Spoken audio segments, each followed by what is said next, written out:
The deputy's hand hovered near his holster as he studied the document in front of him. Behind us, a line of luxury SUVs stretched back toward the gated community entrance, engines idling, horns beginning to blare. The morning sun caught the chrome of a white Mercedes, its vanity plate reading Crestwood 1, and the woman standing beside it looked like she was about to spontaneously combust.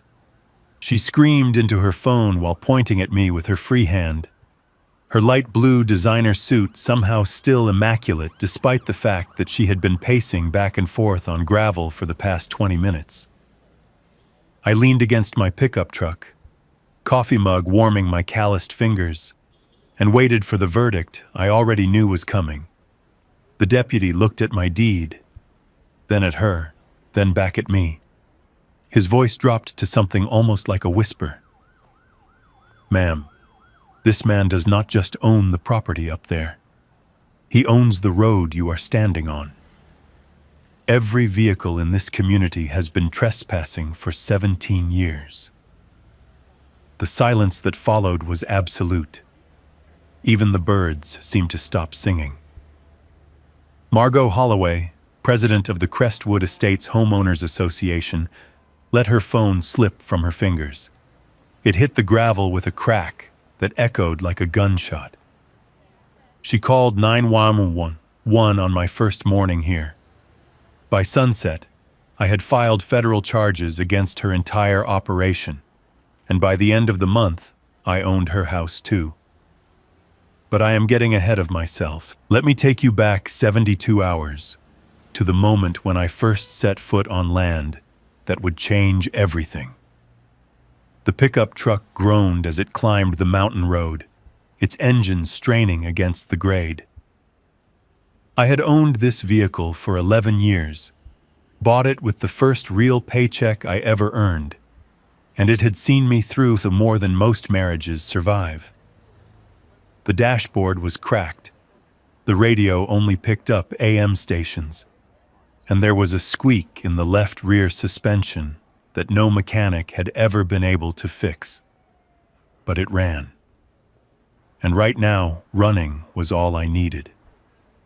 My hands gripped the steering wheel, knuckles white against the faded leather.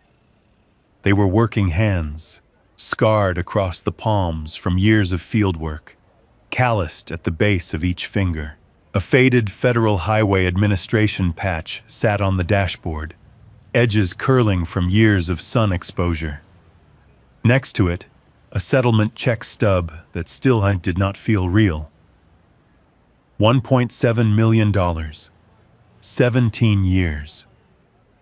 That is how long I spent as a federal bridge inspector, crawling through the guts of infrastructure that most people drove over without a second thought. 17 years of documenting cracks, measuring stress tolerances, filing reports that disappeared into bureaucratic black holes.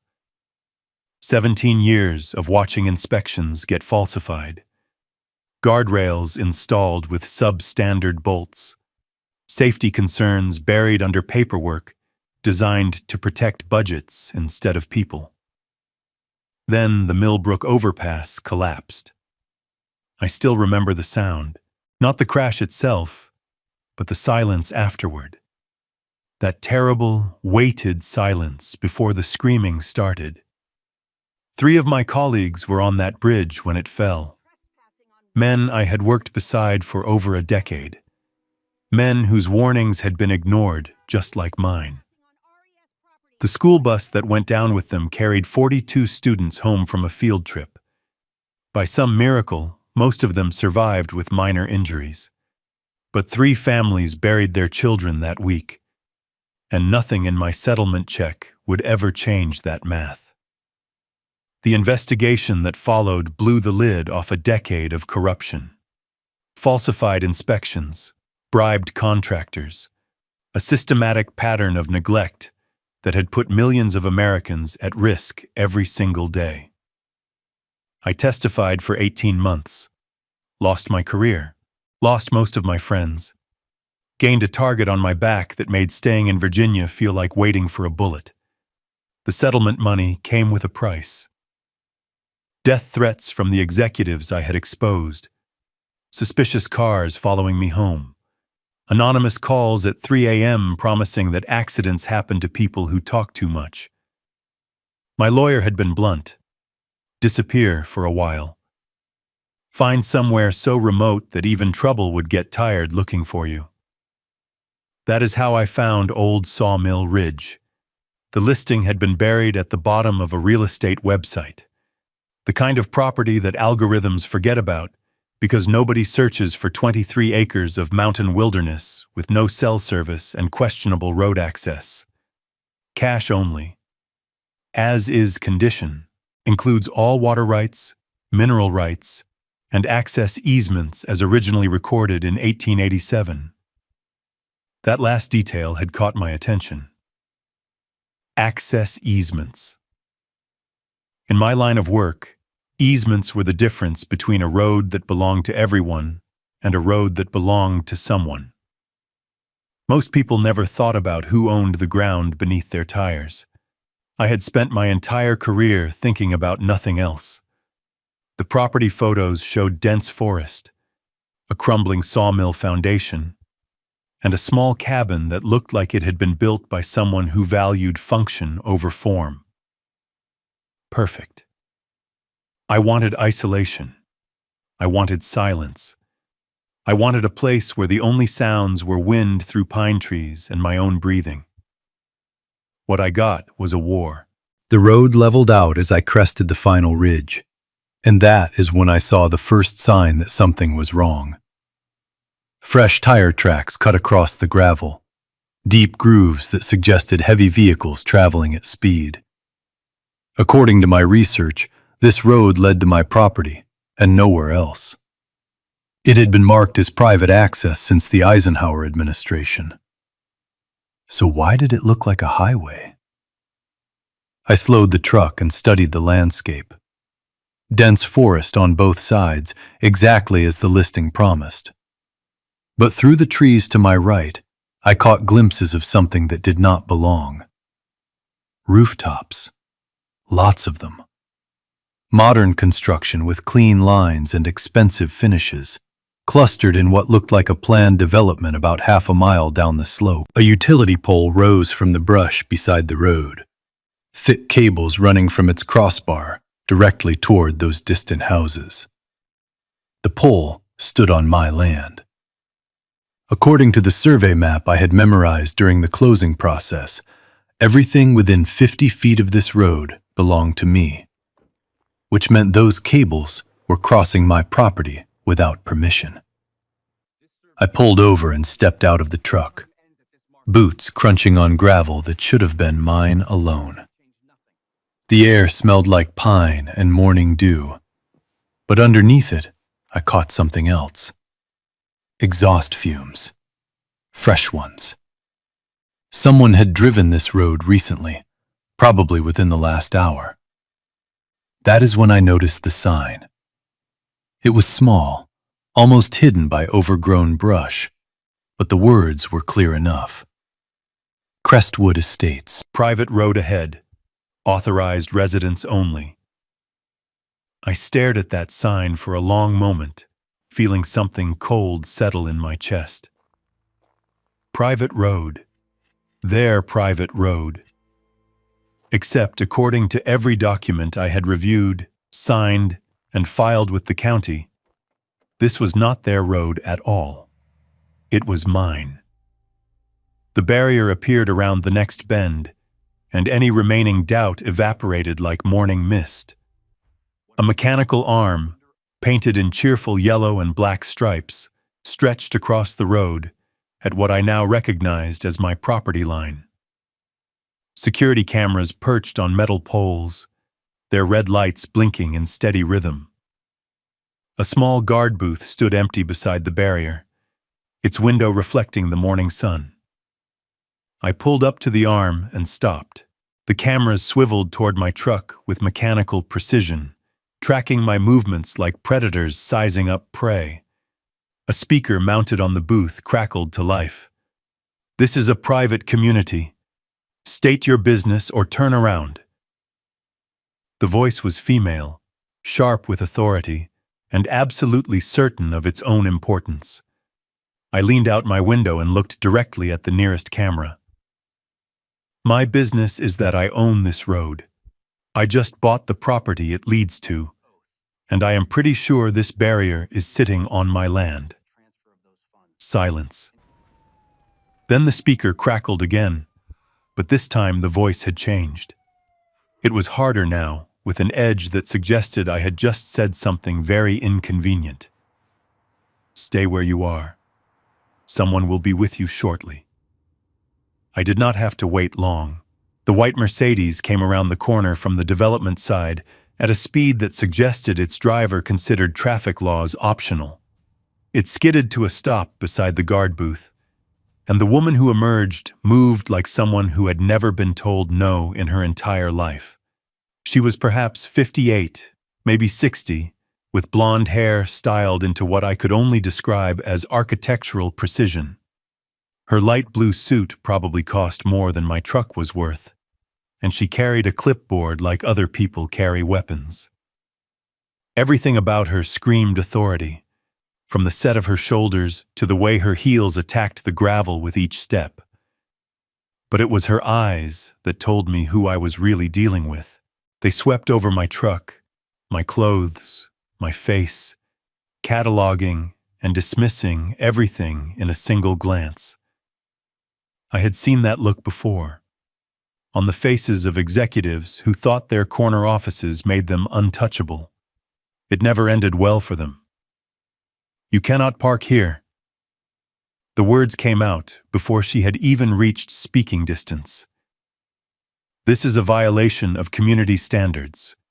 Move your vehicle immediately or I will have you towed and cited for obstruction. I turned off the engine and stepped out, taking my time. Let her wait. People like this hated waiting almost as much as they hated being wrong. Good morning. I am Cormac Ashworth. I just closed on the property at the end of this road yesterday afternoon, and I am pretty sure your barrier is sitting on my land. Her smile tightened into something that looked almost painful. I am Margot Holloway, president of the Crestwood Estates Homeowners Association. This road has been community property for 17 years. I do not know what you think you purchased, but I can assure you that our attorneys will be very interested in reviewing your documentation. I reached into the truck and pulled out the folder I had prepared for exactly this moment. Deed, survey map, title insurance documentation, 17 pages of legal verification confirming what I already knew. Everything north of that property marker is mine. I pointed to the rusted iron stake visible about 20 feet behind us. Has been since 1887. The road, the right-of-way, the utility easements, all of it. Your barrier is currently occupying approximately 18 inches of my private property. Margot's expression did not change, but something flickered behind her eyes. Recognition, maybe, or the first faint stirring of concern. She recovered quickly, that smile snapping back into place like a mask. I am sure there has been some misunderstanding. Our development was approved by the county in 2007. All access roads were properly designated as community assets at that time. Then your paperwork is wrong, or forged. Either way, this is my road, and I would appreciate it if you would remove your gate from my property.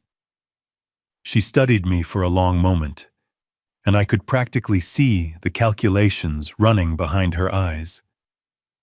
Who was this man? What did he know? How much trouble was he likely to cause? I had played this game before, with opponents who controlled far more resources than a suburban HOA president. I knew how to wait. Finally, she pulled out her phone and took a photograph of my license plate, her movements sharp and deliberate. You will be hearing from our legal team, Mr. Ashworth. In the meantime, I strongly suggest you familiarize yourself with the consequences of making false claims about property ownership in this county. She turned and walked back to her Mercedes without another word, heels stabbing the gravel like accusations. The car reversed away in a spray of dust, disappearing back toward the development with the kind of aggressive speed that suggested our conversation was far from over. I stood there for a moment, watching the dust settle, and felt something I had not experienced in a very long time. Not fear, not anger. Something closer to anticipation. Because I had seen that look in Margot Holloway's eyes, that flash of recognition when I mentioned the property marker. She knew. Maybe not all of it, but enough. Enough to be worried. And worried people make mistakes. The cabin was exactly what I needed. Small, solid, built by hands that understood wood and weather. 2 rooms plus a loft, a fireplace that actually worked, and a porch that faced west toward the valley below. The previous owner had been a hermit by choice, a man who valued solitude above comfort, and his priorities showed in every detail. No television antenna, no internet connection, just walls that kept out the cold, and a roof that kept out the rain. I spent the first hour unloading boxes, the physical work helping to settle my thoughts after the confrontation at the gate.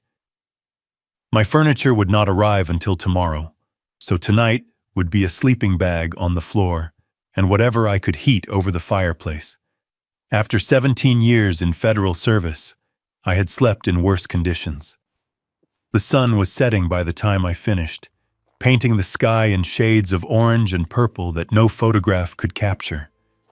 I stood on the porch with a cup of instant coffee, watching the colors shift and fade, and tried to remember the last time I had felt this kind of peace.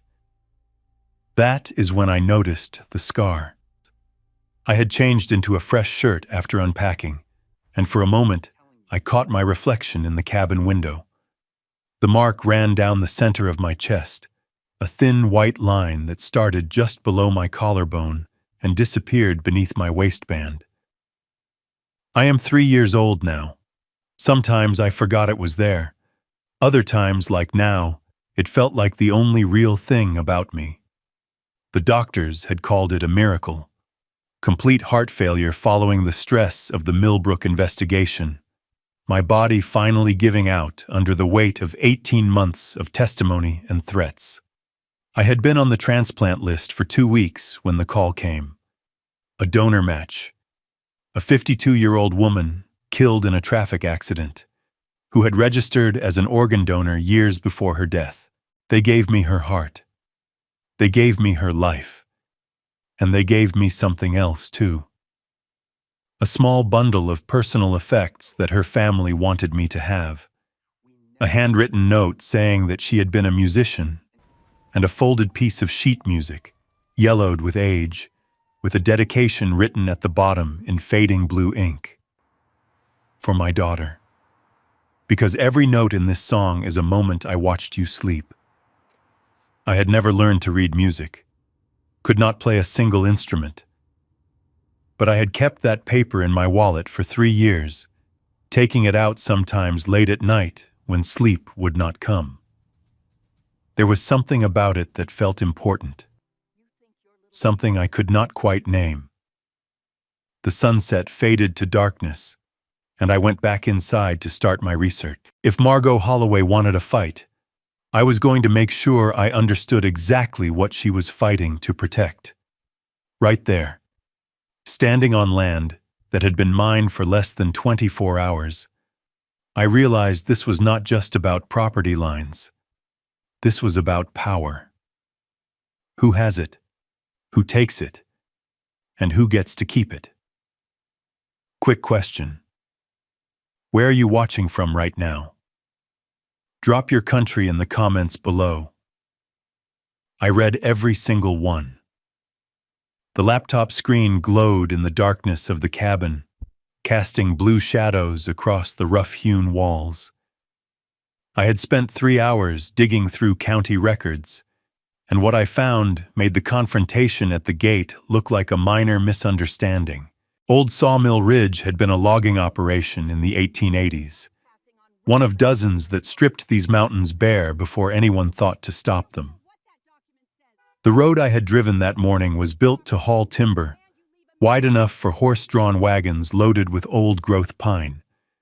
When the logging company dissolved in 1893, they sold the land and the road to a private family who held it for 4 generations. The last surviving heir died in 2005 without children. His estate went through probate, got lost in bureaucratic limbo, and eventually ended up on a distressed property auction that nobody bothered to publicize. I had found it through sheer luck and bought it for less than the timber rights alone were worth. But here was the interesting part. In 2007, 2 years after the previous owner died, Crestwood Estates broke ground on the development I had seen through the trees. Their marketing materials promised exclusive private road access to a gated community with mountain views. Their sales contracts guaranteed residents' ownership stakes in all common areas, including roads. Except they never actually bought the road. I scrolled through page after page of county filings, looking for any document that transferred ownership from the original estate to the Crestwood HOA. Purchase agreements, easement grants, right-of-way transfers. Nothing. Not a single piece of paper connecting their development to legal access rights. They had simply assumed, built their gate on my land, paved over my road, and started charging residents for the privilege of driving on property they had never owned. The financial implications made my head spin. Crestwood Estates had approximately 60 residences, each paying annual HOA dues that included a road maintenance assessment. I found the fee schedule in a cached version of their website. $47,000 per year, allocated to road upkeep and improvement. 17 years at $47,000. That was nearly $800,000 collected for maintaining a road they had no right to touch. And the contractor listed for all that maintenance work? Holloway Construction, LLC. Registered to Barrett Holloway. Margot's husband. I sat back in my chair, feeling the pieces click into place like tumblers in a lock. This was not an HOA. This was a family business wearing community governance as a disguise. They had built an empire on stolen ground, charged their neighbors for the privilege of walking on it, and funneled every penny into their own pockets. No wonder Margot had looked worried when I mentioned the property marker. She knew exactly what I had just uncovered. My phone buzzed with a text message, startling me back to the present. Unknown number. Unknown sender. But the content was clear enough. You have made a very serious mistake, Mr. Ashworth. Leave now, and no one needs to know about your trespassing. Stay, and we will make sure you regret it. I saved the message, screenshot and all, and added it to the folder of evidence I was building. Threats only worked on people who had something left to lose. The executives who destroyed my career had learned that lesson the hard way. So would Margot Holloway. Morning came with the sound of engines. Not one or two, but a convoy.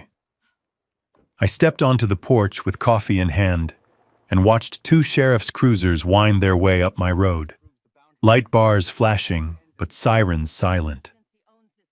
Behind them, Margot's white Mercedes followed at a careful distance. The deputies who stepped out of the lead car looked exactly like I expected. Professional, cautious. The kind of officers who had answered enough calls from this particular HOA president to know something about her reputation. The shorter one, a woman with sergeant's stripes on her sleeve, approached my porch while her partner hung back near the vehicles. Mr. Ashworth? I am Sergeant Delgado with the County Sheriff's Department. We received a complaint about trespassing and harassment at the Crestwood Estates access point. Mind telling me your side of the story? I invited them onto the porch and laid out every document I had. Deed, survey, title insurance, the plat map from 1887 showing the original property boundaries. Sergeant Delgado studied each page carefully, her expression growing more troubled with every minute that passed. Behind her, I could see Margot pacing beside her Mercedes, phone pressed to her ear, gesturing emphatically at nothing. She had expected the police to remove me immediately, to treat her complaint as gospel truth simply because she had made it. The delay was clearly not part of her plan. "Mr. Ashworth," Sergeant Delgado finally said, handing back my folder. "If these documents are accurate, and they certainly appear to be, then this is a civil matter, not a criminal one. You have every right to be on your own property. But what about the harassment complaint?" That was the male deputy, looking genuinely confused. "She said he blocked the community road." Sergeant Delgado glanced toward Margot, then back at me. "The road in question appears to be privately owned. Any disputes about access rights would need to be resolved through the courts." She lowered her voice slightly. "Between you and me, I would recommend getting a lawyer. A good one. This situation has layers. I already have one. Federal property law specialist. She has been waiting for a case like this for years." Something shifted in Sergeant Delgado's expression. Not quite a smile, but close. "Good luck, Mr. Ashworth. Something tells me you are going to need it." The deputies returned to their cruisers and drove back down the mountain, leaving Margot standing alone beside her Mercedes. She stared at me across the distance, and even from 50 yards away, I could feel the hatred radiating off her like heat from a furnace. "This is not over," she called out. "You have no idea what you have started." "Actually, I think I do. And I think you have known all along that this day was coming. The only question is how many of your neighbors you plan to take down with you." She got into her car without another word and reversed away down the road. My road. The one she had been stealing from for 17 years. I went back inside and started making phone calls. The county records office smelled like old paper and older coffee, the kind of government building that time forgot somewhere around 1973. The clerk behind the counter was a woman in her 60s, with reading glasses on a beaded chain and the patient expression of someone who had seen every kind of property dispute imaginable. Her name was Gertrude, according to the placard on her desk, and when I told her what I was looking for, something sparked in her eyes. "Ashworth." She said the name slowly, like she was testing its weight. "Any relation to Cormac Ashworth who testified in the Millbrook Bridge case? That would be me." Her expression changed, softening into something that looked almost like respect. "My nephew was on that bus. He was one of the ones who made it out." She paused, blinking rapidly. "I always wondered what happened to the man who blew the whistle. I ended up here, buying property that apparently comes with a side of organized fraud." Gertrude's eyes narrowed. The Crestwood situation. I wondered when someone would finally ask the right questions about that development. She led me to a back room filled with filing cabinets and microfiche machines, the kind of archival storage that digital conversion had not quite reached yet. For the next 2 hours, she pulled files I never would have found on my own. Original development permits, zoning variance requests, minutes from county planning meetings that predated the construction, and buried in a folder marked miscellaneous, something that made my blood run cold. It was a purchase offer dated January 2006. Holloway Development LLC had attempted to buy the road and surrounding easements from the previous owner's estate. The offer was rejected. According to the attached correspondence, the estate administrator considered the price insulting and refused to negotiate further. Margot's family had tried to buy my road legally. When that failed, they simply built on it anyway. "Gertrude," I said slowly, "is there any record of this purchase attempt being disclosed during the Crestwood development approval process?" She checked the Planning Commission files, cross-referenced dates, and shook her head. "No. The application claims existing easement rights inherited from a prior development that never actually existed." She looked at me over her reading glasses. "Mr. Ashworth, I believe the technical term for this is fraud. The technical term is worse than that. They have been collecting federal stormwater grants for infrastructure maintenance on land they never owned. That makes this a federal matter." Gertrude was quiet for a long moment. Then she reached for her phone. "I have someone you should meet. A retired surveyor lives up on the ridge about 2 miles from your property. My name is Fletcher Corbin. He knows every boundary line in this county going back 4 generations. And he has been saying for years that something was wrong with the Crestwood paperwork." Fletcher Corbin turned out to be a 67-year-old man living in an Airstream trailer surrounded by survey equipment that probably qualified as antique. He had a white beard that would have made him look like a mountain hermit if not for the sharp intelligence in his eyes and the engineering degrees framed on his wall. "That road has been private property since before my grandfather was born," he said, spreading a hand-drawn map across his cluttered table. "I did the original survey for the logging company records back in '73, updated it in '91 when the last owner wanted to know exactly what he had. The boundaries have never changed, so when Crestwood claimed existing easement rights, they lied." Fletcher's voice was flat, matter-of-fact. But worse than that, they knew they were lying. "Barrett Holloway approached me at 2006, right before construction started. Wanted me to falsify a survey showing the road as a public right-of-way. I refused. He found someone else who was not so particular about accuracy." "Who?" Fletcher named a surveyor who had lost his license 3 years later for unrelated fraud. The pattern was clear. Anyone who would not play along got pushed aside. Anyone who would bend the rules got paid. "Why did you never report this?" I asked. "I did. Twice. The first time, my complaint got lost in the system. Second time, I got a visit from the county commissioner suggesting that retirement might be healthier than continued employment."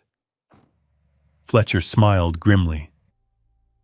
"Margot Holloway's college roommate, the same commissioner who approved the Crestwood development in the first place. The pieces were falling into place faster than I could process them. This was not just an HOA overstepping its authority. This was a coordinated operation with tentacles reaching into county government, professional licensing, and federal grant programs. Margot had spent 17 years building an empire on stolen ground, and she had made sure that everyone who might have stopped her was either bought off or pushed out. But she had made one critical mistake. She had assumed no one would ever check the original paperwork, that the lie would outlive everyone who remembered the truth. She had not counted on someone like me. The violation notices started arriving the next morning. 17 of them in 48 hours, each one more absurd than the last. Exterior paint color not conforming to community standards. My cabin was unpainted wood, exactly as it had been for 50 years. Excessive vehicle noise disturbing residential tranquility. My truck was a 10-year-old pickup with a completely stock exhaust system. Unauthorized temporary structure on visible property. The tent I had set up while moving boxes qualified as a violation. Landscaping not meeting minimum maintenance requirements. I owned 23 acres of mountain wilderness. Apparently, I was supposed to mow it. The total fines exceeded $4,000. for violations on property that had never been part of any HOA. Margot was not even pretending anymore. This was harassment, pure and simple, designed to bury me in paperwork and legal fees until I gave up and went away. I documented every notice, photographing the envelopes, the postmarks, the signatures. Each one bore Margot Holloway's name, and each one was copied to Holloway and Associates Legal Services, her brother-in-law's firm, the same firm that had handled all of Crestwood's property disputes for 17 years. The pattern was undeniable.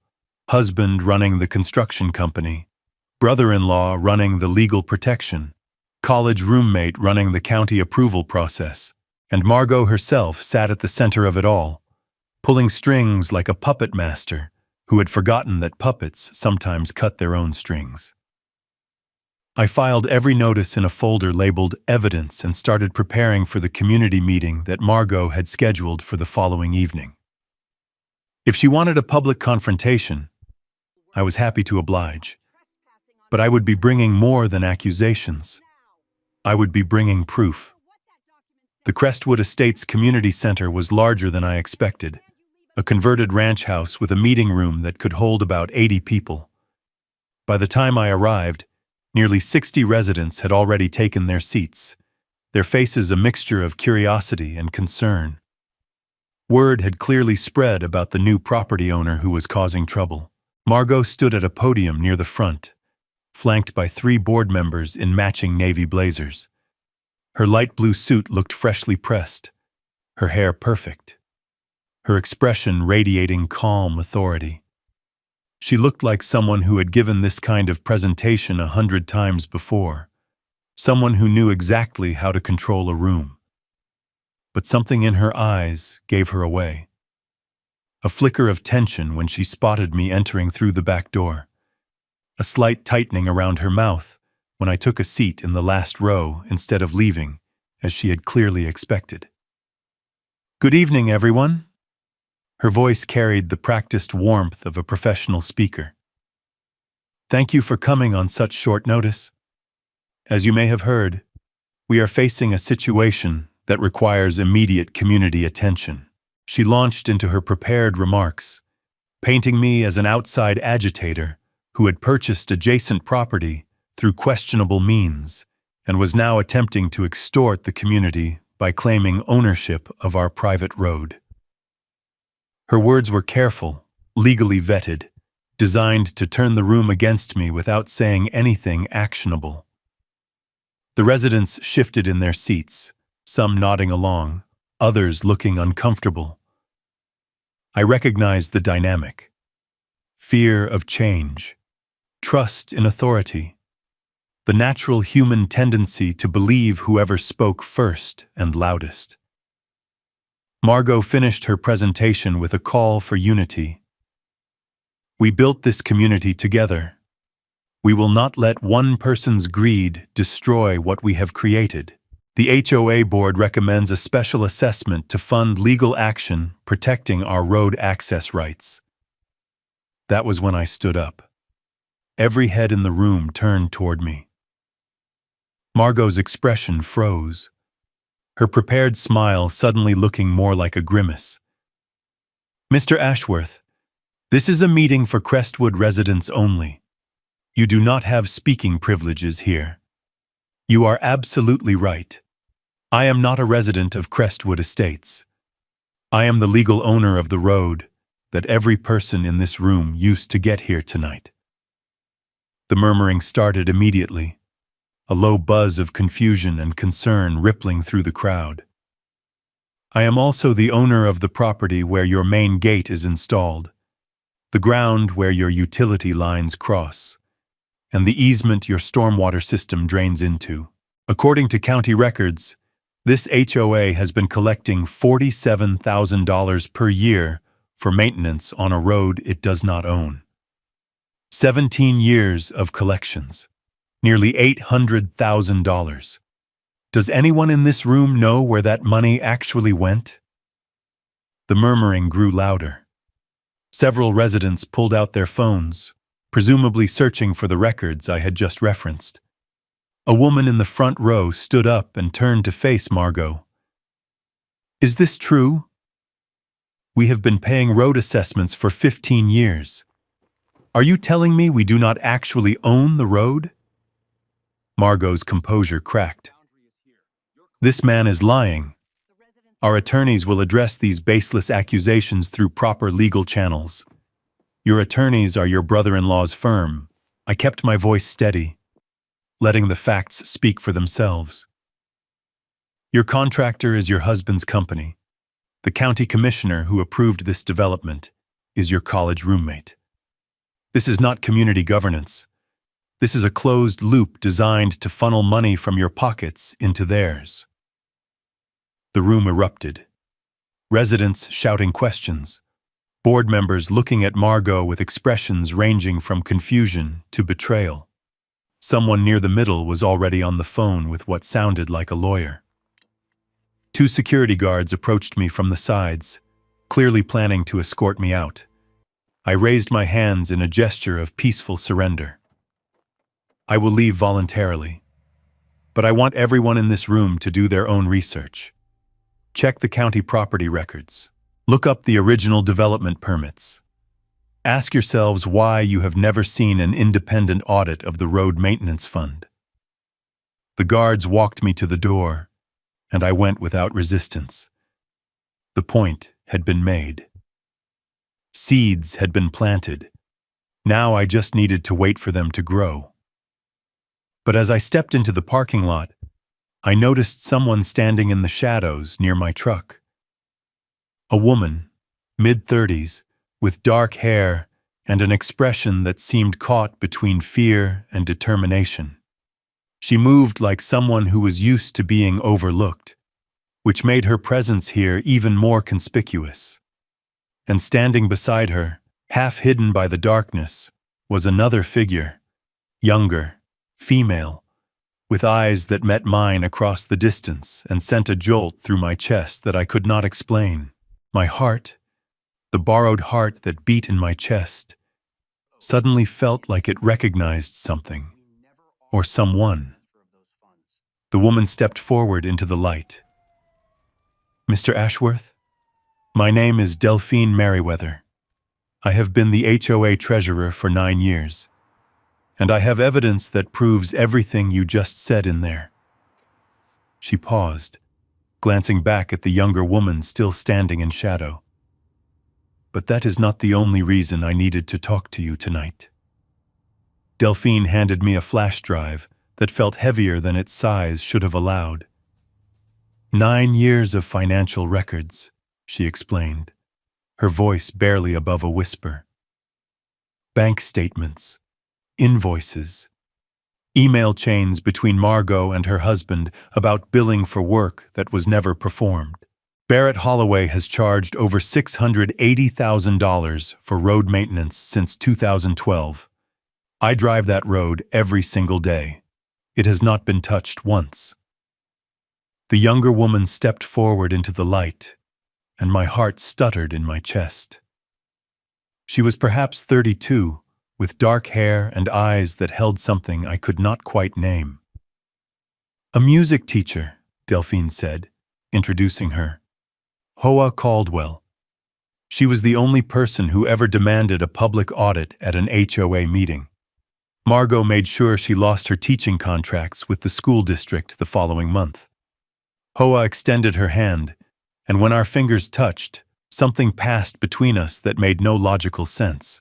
My borrowed heart beat faster, harder, as if it recognized something my mind could not process. I found myself staring at her longer than politeness allowed, searching her face for an answer to a question I did not know how to ask. That night, I went through the flash drive with the methodical precision of someone who had spent 17 years documenting corruption. What I found exceeded my worst expectations. Crestwood's original development had required a federal stormwater permit because runoff flowed into a protected watershed. The permit was approved, but it mandated specific drainage infrastructure that the HOA was legally obligated to maintain.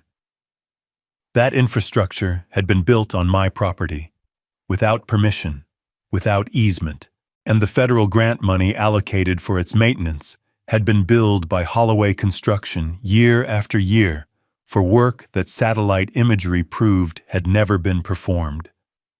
This was not just fraud. This was federal grant fraud. EPA jurisdiction. FBI territory. I called an old colleague from my FHWA days, a man named Whitmore Briggs, who now worked for the EPA's Criminal Enforcement Division. When I finished explaining what I had found, his response was immediate. "Send me everything. I will have a field team there within the week." 3 days later, I returned to my cabin to find a construction crew tearing through the wetlands adjacent to my property. Bulldozers carved through protected soil, while workers in Holloway construction vests directed the destruction.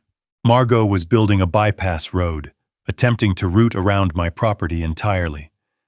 The problem was that her new road cut directly through federally protected wetlands.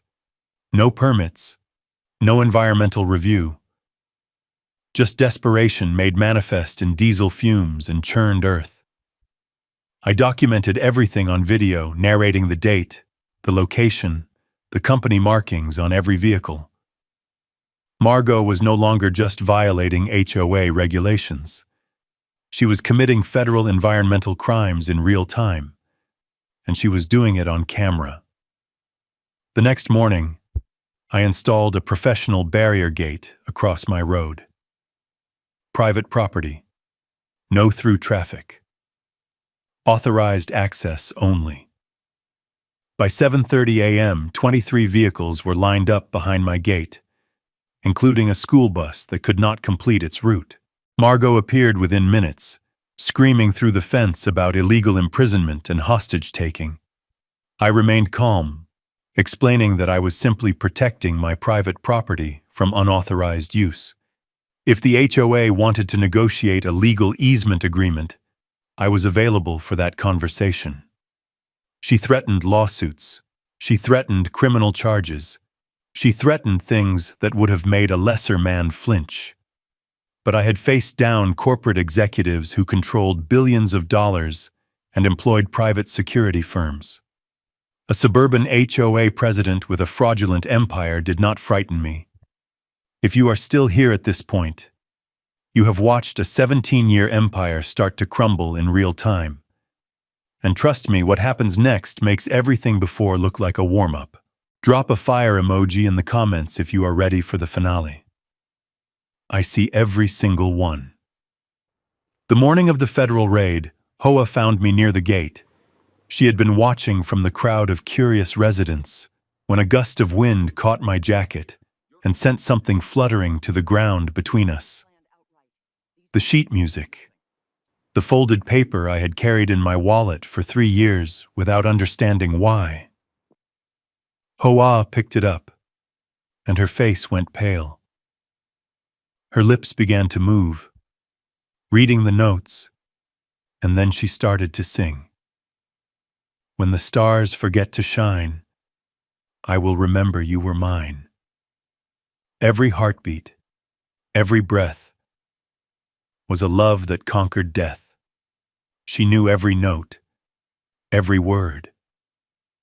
A song that had never been published, never been recorded, never been shared with anyone outside one family. My mother wrote this for me when I was 5 years old, she whispered, tears streaming down her face. She never let anyone else hear it. She died 3 years ago in a car accident. 3 years ago. The same time I received my transplant. At the same time, a 52-year-old woman, a musician, gave me her heart. The truth hit us both at the same moment. The heart beating in my chest had once beaten Hoa's mother. The connection I had felt from the first moment I saw her was not a random attraction. It was cellular memory. Recognition that transcended logic or explanation. Before either of us could speak, 3 unmarked SUVs rolled past my gate, EPA badges, FBI windbreakers. The raid had begun. Agents swarmed the Holloway properties at 6:15 a.m. They carried out boxes of files, computers, and framed awards. Barrett Holloway tried to flee through his back door in a bathrobe and was apprehended at the property line. The footage went viral within hours. The charges came down like hammer blows. Federal grant fraud, wire fraud, money laundering, tax evasion, conspiracy, witness intimidation. Margot, Barrett, and Aldous Holloway faced a combined potential sentence of 63 years. Their bail was set at $2.4 million, which they could not post because their accounts had been frozen. 6 months later, I stood in a federal courthouse and placed the winning bid on Margot Holloway's house, $940,000 in cash, paid with the settlement money I had earned for exposing corruption at the Federal Highway Administration. The woman who had called 911 on me for existing was now serving her sentence in a federal facility, and I owned everything she had built her empire upon. The HOA dissolved by unanimous vote. Delphine became president of a new neighborhood association with actual oversight and transparency. I granted the community a permanent easement for road access, free of charge, with one condition: annual independent audits, forever. The family that moved into Margot's former house was everything she would have hated: a public school teacher, a nonprofit director who helped housing fraud victims. Their oldest daughter wanted to be an investigative journalist. Where Margot's portrait once hung, they installed a simple wooden sign. Home is not about walls. It is about who protects them. In the evening, everything finally settled. I sat on my cabin porch with HOA beside me. The sunset painted the valley in shades of gold and amber. I pulled out the old recorder that the surgeon had given me along with the sheet music, the one I had never found the courage to play. I pressed the button. A woman's voice filled the air, warm and gentle, singing the lullaby that HOA had known since childhood. Her mother's voice, preserved forever on magnetic tape, waiting for the daughter she would never see again. HOA wept against my shoulder while her mother's song drifted across the mountains, and the heart in my chest, the borrowed heart that had led me to this place and this moment, beat steady and strong. People ask me why I fought so hard. I used to think it was about justice, about documentation defeating intimidation, about patience outlasting arrogance. But now I understand. This heart was never just a medical miracle. It was a mission. A mother's final gift, guiding me toward her daughter, ensuring that even in death, her love would find its way home. Some people say revenge is best served cold. I disagree. This was never revenge. This was arithmetic. Every lie has a cost. Every stolen dollar leaves a trail. And sometimes the universe uses broken hearts to balance the equation. If this story reminded you that documentation beats intimidation and patience defeats arrogance, hit that like button. Subscribe if you are new. And if you want to support this channel, that little thanks button below goes a long way. Every single one matters. Stay sharp out there. And remember, know what is yours, then defend it. Thanks for staying to the end. Don't forget to like and subscribe to IS Stories.